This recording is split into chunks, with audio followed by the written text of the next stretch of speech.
এই ছুটিটা দেওয়ার ফলে আমাদের পড়াশোনার ঘাটতিটা অনেকটুকু আর কি পিছিয়ে পড়বো আমরা। এমনকি সামনে আমাদের যে পরীক্ষা, এটাতে আমরা পিছিয়ে পড়বো। আমাদের এই বন্ধটা জন্যই মানে যদি না দেওয়া হয়, এই জন্যই আমরা এখানে এসেছি।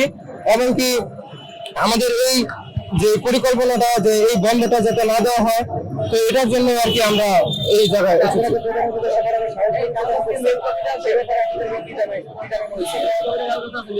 প্রধান উপদেষ্টার কাছে আমরা যখন গিয়েছি, তখন ওনারা সম্ভবত আর কি আমাদেরকে এখানে আসার জন্য আর কি বলে দিছে।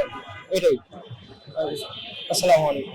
আমরা চাচ্ছি না যে মাদ্রাসা গুলোতে আমরা এই ছুটি আমরা চাচ্ছি না। আমরা যেহেতু মুসলিম ছাত্র, আমাদের তো প্রয়োজন নেই।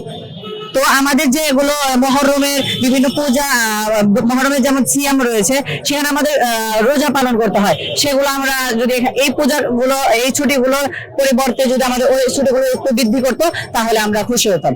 এটাই আমাদের দাবি আছে।